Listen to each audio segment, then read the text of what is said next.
magandang buhay! This is your Lady Red Driver, and now is the time to bring you into the beauty of life. Ready? Let's go!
Sobrang challenging niya pero sobrang fun din lalo na pag nandun ka na sa mismong spirit.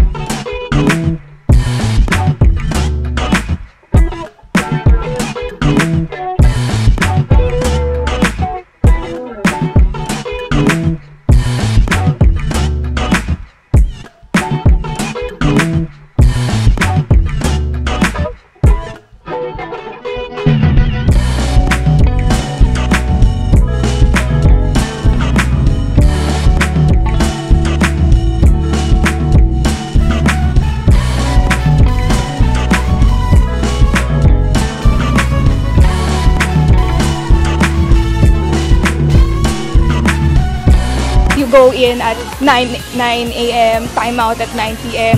And it's just the same every single day. So this is a break, like I need some life too outside of the corporate world. Very happy and very grateful na meron pala tayong facility like this. If I rate it from 1 to 10, I think it's 10. Woo! Especially the weather adds up the excitement of each one of us.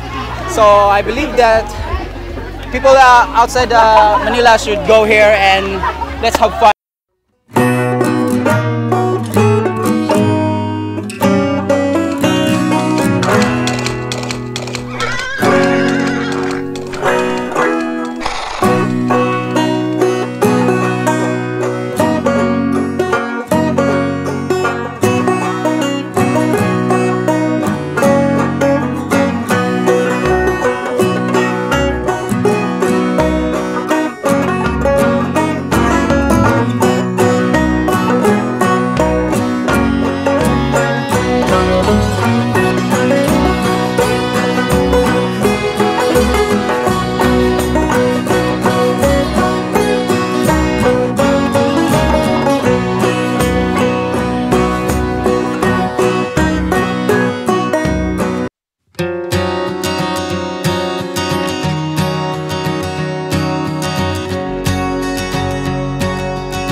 Kamusta experience mo? Wala akong masabi! Wala akong masabi. Nice, nice.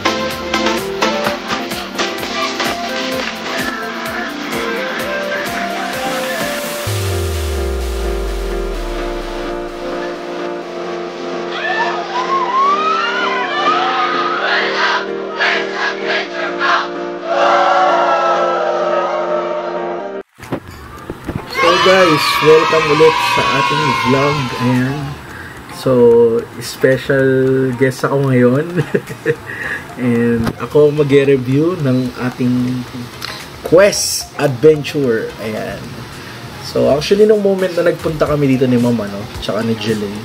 So, andun lang ako sa car. Naiwan ako and silang dalawa lang yung na-tour talaga kasi nga binabantayan ko yung kotse. Pero may idea ako sa buong place dahil habang pinark ko yung car sa gilid, gumagala ako mag-isa and maganda siya.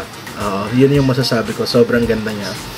And talagang siguro dahil hindi naman sa first time ko makapunta sa mga ganitong adventure camp kasi nga ewan ko kung familiar kayo sa Iba Zambales Camp. So ayun yung mga free camps na binibigay ng Iba Zambales. So shout out dyan sa Iba Zambales Camp na yan. Kung saan mga libre lang siya sa mga kabataan. Pero yun nga, let's go back sa Quest Adventure Camp. Ayan. So ano ba yung mga pwedeng gawin dito? So unang-una sa lahat, pwede kayong mag-team building dito. And syempre, sobra tong fun sa mga company. Yan, kapag meron kayong sa mga TL dyan or mga boss, pwede kayong mag-assign dito kasi napakaraming activities. So, iba-iba na kung saan talagang binibuild nito yung trust nyo sa isa't isa and at the same time yung enjoyment, yung fun. Tapos yun, at the same time yung sports fest. Ayan. So, pwede mag-sports fest dito. So, sobrang tindi kasi iba-ibang mga sports ang mga available dito. And makikita nyo talaga na kung saan ma-challenge ka talaga. Talagang hindi to para sa mga taong hingalin. Ayan. So, talagang medyo matindi yung laban nito. Outdoor camping din. So, I don't know kung nag-o-offer sila ng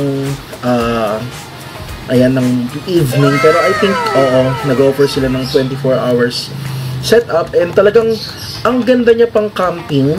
Kasi, una-una sa lahat, parang may experience mo yung sa, sa provincial. Provincial style siya. Which is sobrang tindi kasi malapit lang siya sa Metro Manila. So, I mean, it was 1 hour away from Metro Manila. So, hindi siya gaanong malayo na kailangan mo pa magpunta ng malayong lugar, 8 hours biyahe, 9 hours, or mag-airplane pa para lang, para lang ma-experience mo itong outdoor camping. Kundi, almost an hour lang na biyahe away from Metro Manila, mararanasan mo na yung outdoor camping and at the same time, yung enjoyment doon. So, ayan, nakikita naman natin sa gilid ko yung mga pictures na about sa outdoor camping. And of course, hindi lang tutungkol doon, kundi pwede siya sa special events. Ayan. So, kung gusto nyong maglagay ng mga special day, and also we are planning din, na dito gawin yung aming family days sa church. So, not sure, pero ang ganda niya kasing arkilahan. Kasi talagang, ito isipin nyo, parang yung inarkilahan yung buong Luneta Park. Ayan. Isipin nyo gano'ng kalaki Luneta Park, diba? Pero at the same time, magagala mo siya ng buo doon. So, siguro nakikita ko lang na medyo downside dito, So, wala. Di joke lang. So, pagkatamad kang gumala, ayan. So, hindi to sa mga taong gusto lang mag-swimming. Ayan. Although may swimming pool siya, pero mostly kasi ang i-enjoyin mo dito yung paggala mo sa buong place. Napakaraming pwedeng pagpictorialan and at the same time, napakaraming activities na pwedeng gawin. And literal na mapapagod ka talaga. Marami silang ino-offer dito ng mga packages and marami silang facilities na ino-offer din at the same time. Kasi I think not all the facilities here are free. So, and ayun. So, yung alos lahat naman dito, kapag ka nag-inquire ka sa packages nila, makikita nyo naman doon yung kung paano nila kino-quote yung yung mga kasama sa gagawin nyo and stuff and etc. Pero yun nga, overall, Quest Adventure Camp is a must experience talaga. Kasi isa to sa mga parang I think konti lang yung mga nag-offer ng ganito along Metro Manila. Again, inuulit ko, along Metro Manila, disclaimer lang. So, which is sobrang lapit kung iisipin. Hindi nyo na kailangan mag long ride, and at the same time, I think pwede mo tong commutein kasi jeep lang ang sasakyan mo dito. Kasi it is found in Teresa Rizal, I think Teresa Rizal, and ayun, doon mo siya mahanap yung place niya. Kaya ayun yung pinaka masasabi ko regarding dito. And talagang I highly encourage all of you. Kung meron kayong extra budget for your family trips, or especially para to sa team building talaga, kasi gawa nga na medyo malaki tong place na to, and malaki ang kaya niyang i-accommodate, almost 100 to 200, I don't know kung ilang packs ang kaya, pero marami, as in. Kasi isipin nyo, parang nagrenta kayo ng buong Luneta Park, and makikita nyo yan doon sana. So ayun, yun lamang. So ito bang mga sabihin ko? Ang masasabi ko lang ay bye-bye! Paalam! So, thank you for watching this vlog, and I hope you like it, and I know you like it. So, please subscribe to our channels, and talagang masuportahan pa natin to. Alam ko na magubunga itong mga bagay nito. So, yun lamang. God bless everyone, and bye-bye!